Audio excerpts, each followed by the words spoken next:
What's up, Walking Dead friends and family? It's Brian Castrillo here, back with another review, and this time we are going to the world beyond.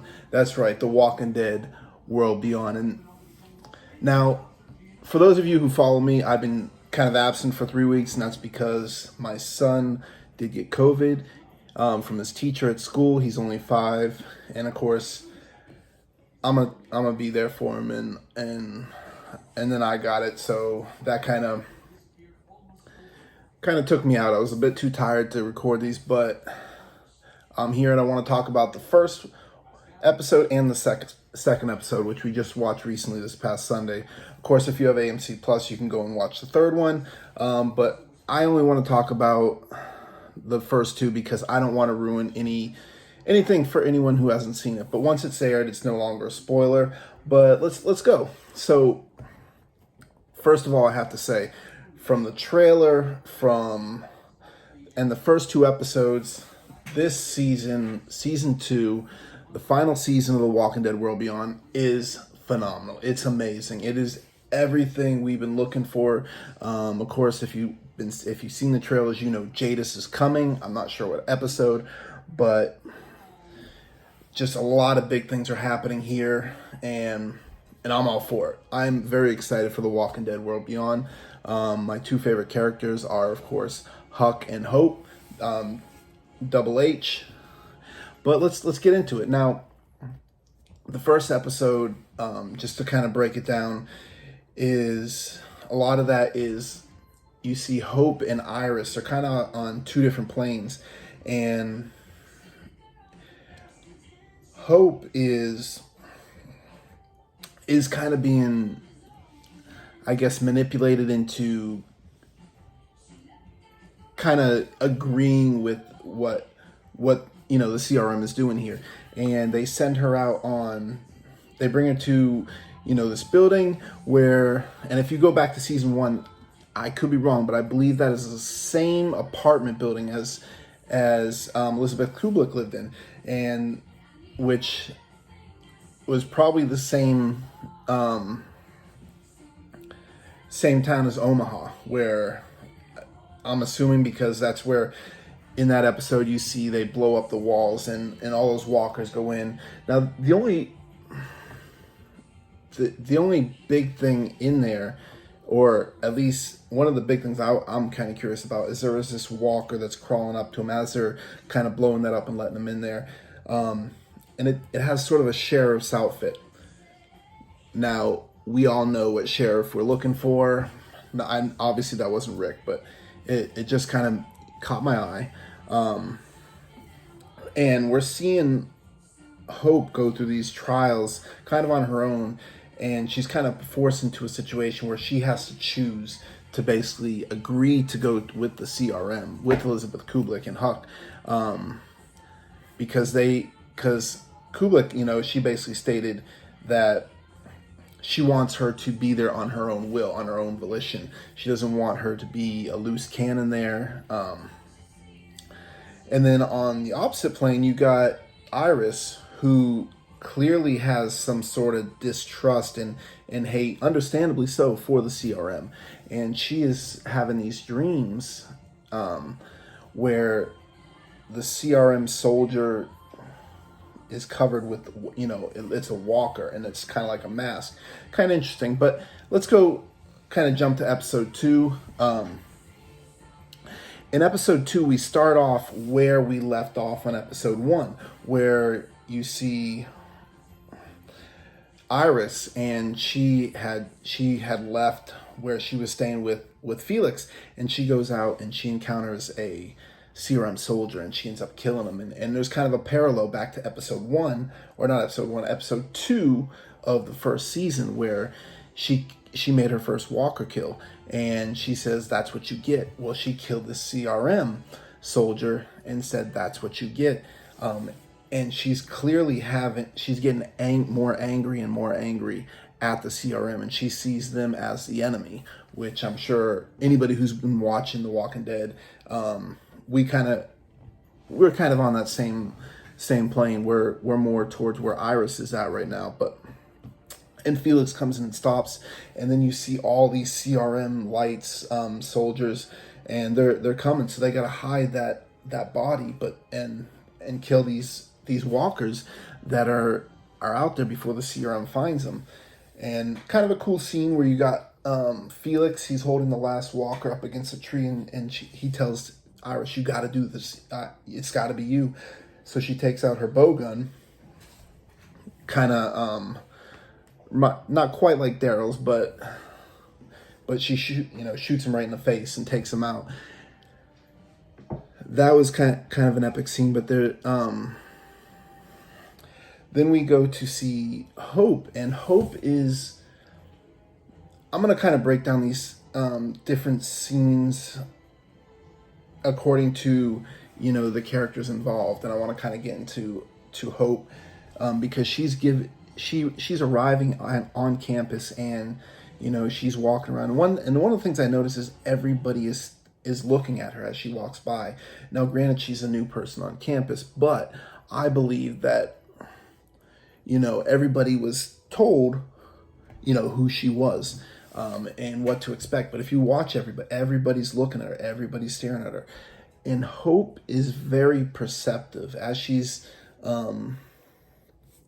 walking through. We see her kind of studying. Well, actually, you know what? I'm going to come back to this because there's another scene that I got to bring up, and that's where we see her father, Dr. Leo Bennett, and forgetting her name, but the other scientist, also his girlfriend, who we saw back in season 1 in those post-credit scenes where they're working on one of the other scientists that was part of their crew and trying to figure out. But you see kind of they're laying in bed, so they're obviously, this is kind of solidifying the relationship, although we already knew that. But they're talking about Hope returning, and you get or at least the feeling that they're not on the same page, at least in the beginning here. And then there's I'm gonna go back to that scene where she's walking around and everybody's noticing her, and one of the things she's doing is she's writing down on her little notebook thing, and she's noticing cameras, soldiers, patrols, everything going on, and you can tell she has kind of an eagle eye. She's kind of being detective, and because she doesn't trust the place. And again, why would you? But it's kind of weird because she has never she's been out on the road for a long time, and then to see flashback a little bit earlier in the episode, she's has running water, and this is all not kind of what she was expecting, I guess. And there was even a breakfast scene with her dad, and he's asking her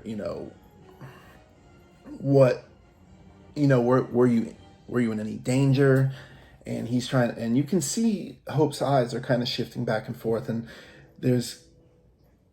he's asking her, eventually he kind of does figure out that she's kind of lying to him, and he's asking her, Hope, what are you not telling me? What are you not telling me? What else is going on? And that scene with back to Hope where she's noticing everything. She notices a guard who has, first Dr. I think it's Lila, walks up to her, and she's asking her, would you like a tour? And she notices the guard with the card, and that immediately brought me back to Heath, because Heath has been missing for all this time, and the last time we saw him, all we seen were his busted glasses and a card that said PPP, which was clearly one of those cards that allows you access to a door.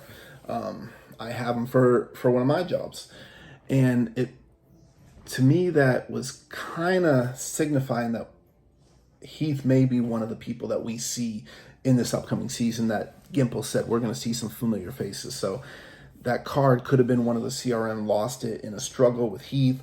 But that was one of the things I picked up on.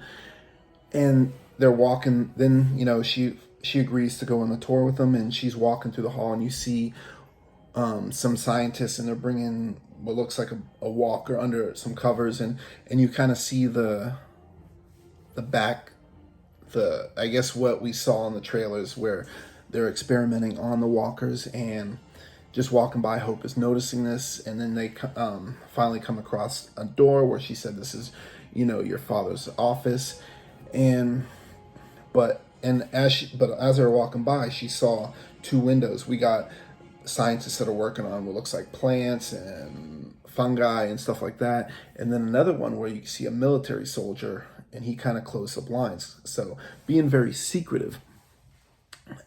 But you can clearly tell that everybody knows who she is just by the expressions they're given. So right after she passes a military guy, she sees this door that says, for authorized military only. And that's when she tells Lila, I know I'm messing that up, but that she has to use the restroom, and so she says, "Yeah, I'll just be in his office. Come see me when you're done." And then around the corner, as she's about to go in there, this kid Mason comes up, who, not sus at all, but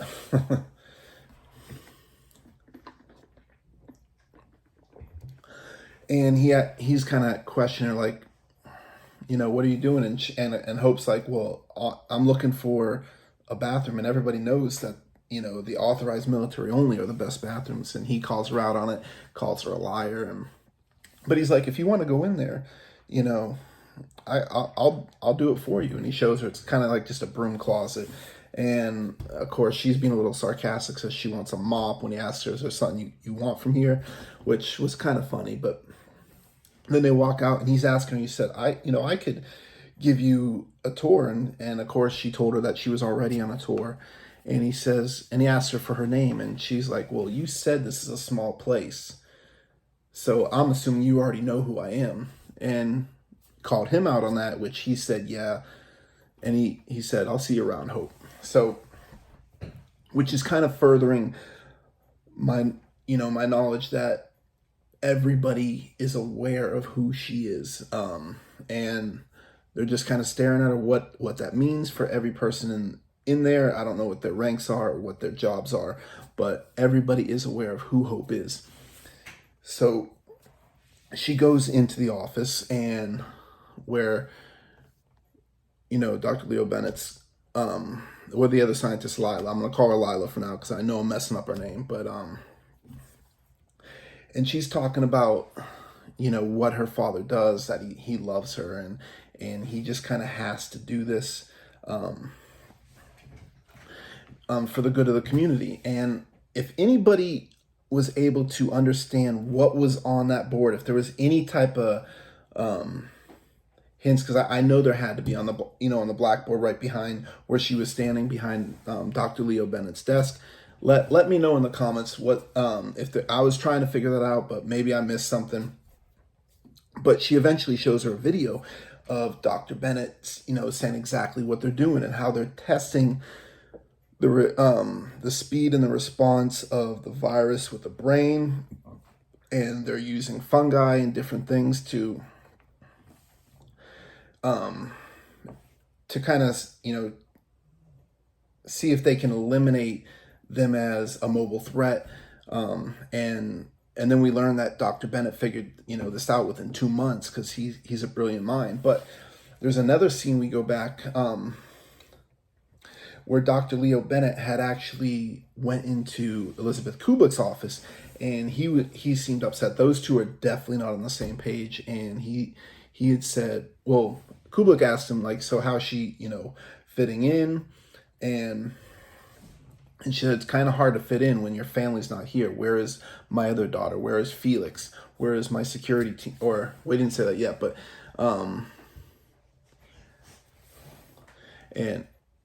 and there's kind of a back and forth where ultimately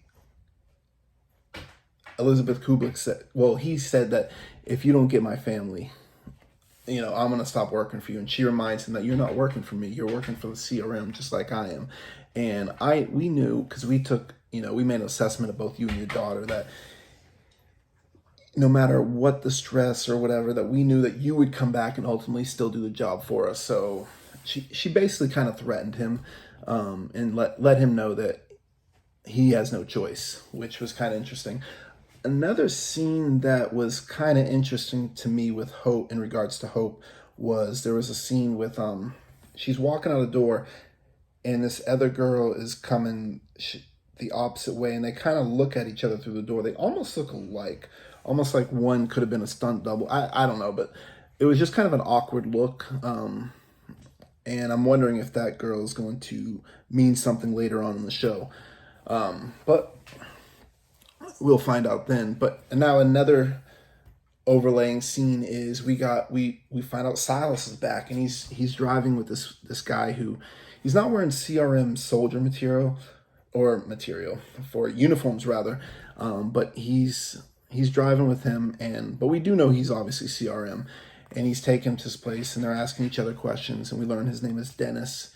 And he ultimately brings us to this building where we meet these 3 other kids, and they're killing walkers. It's a decontamination unit. I guess what they do is they attract them there and they kill them. But what we're figuring out, because one of the interesting things is as Silas is walking to where those kids are, he looks and we see one of those walkers with the radio backpacks or what connected to the brain. We see piles of batteries. We see tanks of some kind of substance. We don't know what that is. But, Silas is asking questions. And this Dennis guy, he seems like he has something else on his mind, but he's not as extreme authoritarian as a lot of the CRM people are.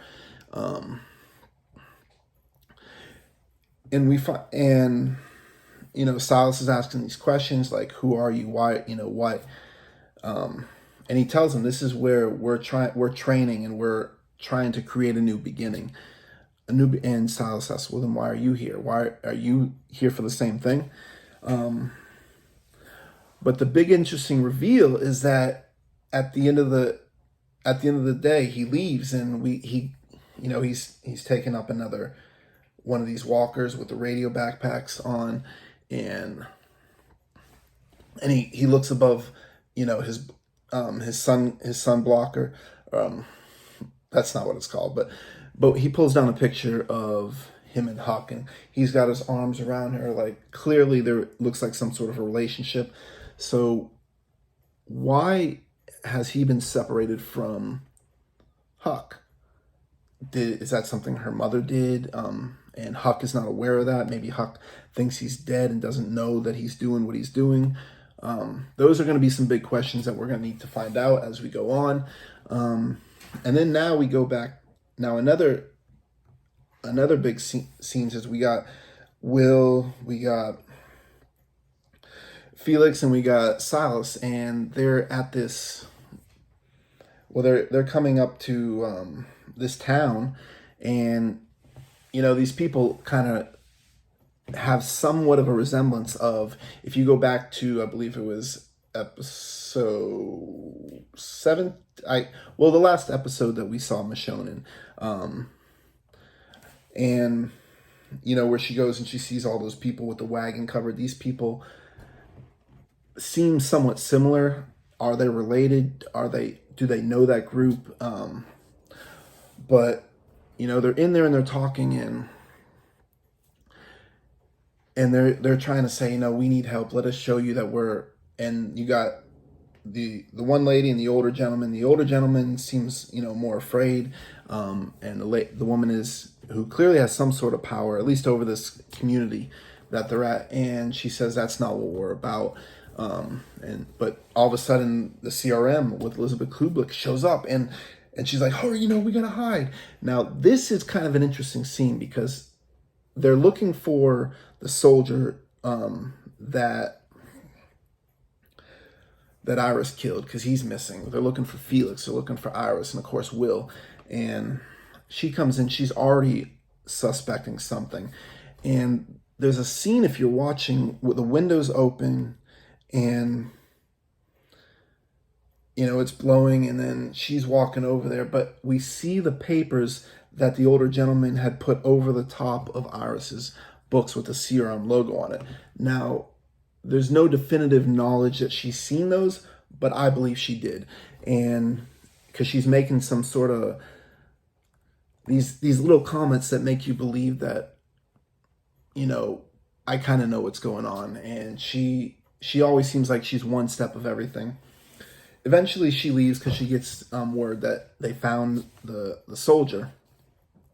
But I can't remember the exact quote, but she said something to the line of, you know, it's stressful when you're put in charge to, you know, control the safety of everybody, and when people kind of go against you. And I'm forgetting the exact quote, but you get the sense that she knows. She may not have known that Will, Iris, and Felix were behind there, but she knows that something's up because of those books, and I believe that that's going to get that older gentleman killed later on. The last scene that was really kind of interesting was towards the end. We see, I'm gonna call her Lila because I know I'm messing up her name. Just someone put a name in the comments for me because I know I'm forgetting it. There's a lot of stuff going on in this episode. But actually, no. Before I get to that last scene, I want to talk about a scene where you got Felix and Iris and Will, and they're looking for someone who I guess looks like Felix, so they can kind of make it look like he's dead or whatever. But one scene that was kind of crucial is where Iris was said, "I'm going to take care of this one zombie." She walks up and she freezes, and she's seeing what she saw in her dreams, where the serum soldier is ripping off that walker mask, and I have a feeling this is ultimately is going to end up getting Iris bit. Maybe, I don't know if it kills her, maybe she loses a limb or something, but something is going to happen because these dreams are controlling her. She's angry. She says this is war, but where she has those freezing moments is where I'm concerned. But the really interesting scene was the last scene. We see Elizabeth Kublik talking to Lila, and it's that same room where she was in those post-credit scenes back in season 1, and we see one of the scientists still tied up there. He looks like he hasn't decayed since. I mean, you can still see some structural changes within his face, but he does not look like any of the walkers or empties, if you will. And she's basically, well, Lila's saying how, you know, how he's seen, how ever since Dr. Leo Bennett found out about, you know, deception and everything going on, that he's been as a little less enthusiastic about everything, and hopefully Hope will, you know, help him, you know, come back. And one of the things that was interesting is that Kublik said to her, she says, "I thought you were doing that." So, and clearly she has some kind of control over her as well. I mean, obviously the CRM has control over everybody, but one of the things that Hope noticed back when, you know, right before the tour, is that she has this little tattoo, a CRM tattoo. It's in red, so she has some sort of she's given, you know, a level of comfort by the job she has, but there's something I believe that she's held over her, and I believe that her life could be in trouble too. But at the same token, I don't trust her. I do not trust her at all. Just the vibe she was given Hope, the vibe she was given Leo Bennett, and ultimately I feel like she is a CRM faithful. I think she might be conflicted later on, but I don't trust her. But one thing I got to say about The World Beyond, as much as I loved season 1, I really enjoyed the character building and getting to know, you know, all the different characters. But this episode looks epic, and I am so excited to see what's going on in episode 3 and the rest of it. I can't wait to see what familiar faces. Was that the notice to the card? Was that kind of a hint or a nod that Heath could be coming soon? We find out either he was killed or he's maybe a CRM soldier. What do you guys think on that? What is Silas's role going to be? What is Dennis? What is his background? Clearly he knows Huck. Are we seeing a kind of a different plane where we got Hope, who is kind of slowly adjusting to the CRM life. Is she going to be more pro CRM as the time goes on, where we got Iris becoming pro, like, no, we got to take them out? Are they going to be at odds once they finally see each other? A lot of questions need to be answered. Is that group that that Will, Felix, and Iris were out, do they know the group that Michonne seen? Does that mean maybe we might see, or at least hear of Michonne's name, or maybe we'll see King Bach's character?